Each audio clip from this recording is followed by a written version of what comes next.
So this season's National League season has been an absolutely crazy one, probably the most crazy one that I've ever seen. It's just been so open. There's been so many teams as the season's gone along that have taken that first spot and no one's been able to really hold on to it. That wasn't until Macclesfield came along and sort of led the way for the second half of the season. It's been a fantastic season for them. They won the league and overall they finished on 92 points, 10 points clear of second place Tranmere Rovers. And yeah, how did they do it? We're going to look into that in this video. So a large part of their success comes down to one man, their manager, John Askey. He lives, breathes Macclesfield Town. He joined the club initially back in 1984 and played for them all the way through until 2003, making over 400 appearances, scoring over 100 goals. He was a striker, so an absolute legend at the club, and came back in 2013 as a caretaker manager, and then it was made permanent ahead of the 2013-14 season. So with his first 4 years as manager, essentially every season had been the same. They've been on one of the lowest budgets in the league. He's had to completely rebuild his squad. A lot of his players leave at the end of the season, so he has to go and find whatever's left and bring them in and try and make a squad and scrape something together. And he's done that relatively successfully every year. Start of this season, after they'd lost a huge number of their players, in fact the entirety of the squad left at the end of last season, and it left them with just 4 players at the start of the current season. They had to build their squad quite late, and with their budget rumored to be within around about the mark of £300,000. It's one of the lowest ones in the league.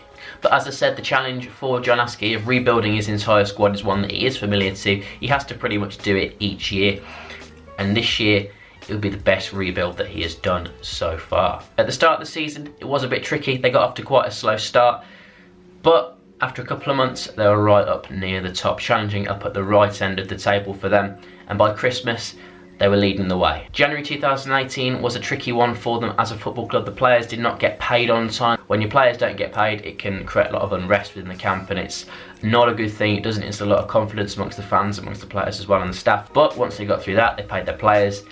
Second half of the season after that, they were absolutely flying. They barely lost any games.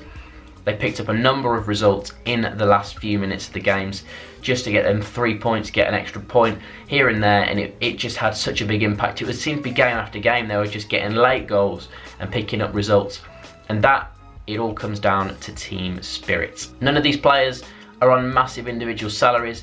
They're all probably on about the same amount of money.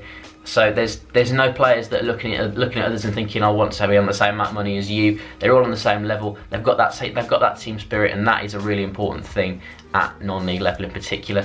And also at a higher level, you look at this season where Leicester won the Premier League, all players on a lot lower salaries than the rest of the league, but they were working together, they were fighting for each other, and that's exactly what has happened here at Macclesfield. Also, heading into the last few games of the season, there was a lot of composure in their play. They weren't panicking, they weren't stressing over it, they just seemed to play naturally. Now, the problem that has plagued Macclesfield for years, their low budget, their poor finances, could it plague them again this season? Could they lose a large proportion of their squad? Is now they're even going up to the Football League. Could some of these players end up staying at National League level because they can pick up higher salaries? It's given them that exposure. What will happen with these players? It will be an interesting one to see. Will these players prioritise playing in the Football League or getting a higher salary? A lot of them could move on to the Football League as well, playing elsewhere in the Football League for higher salaries as well. But can Macclesfield compete financially in the Football League, being on one of the lowest budgets in the National League, going up to the Football League? And let me know what you think in the comment section down below. Do you think Macclesfield will be able to challenge in League 2? Will they be able to stay up? Or will it just be them playing for pride next season? I really hope they can stay up. It'll be a great story and it'll be great to see. Hopefully they can keep most of their squad together. But if the squad do leave, then John Askey is the king of rebuilding the squad. So Macclesfield fans, I'm sure, won't be panicking. But yeah, congratulations to them on this season. Enjoy the moment, enjoy the title. I hope you enjoyed this video. If you have, hit that like button and click subscribe as well. Hope to see you in the next video, and thanks for watching.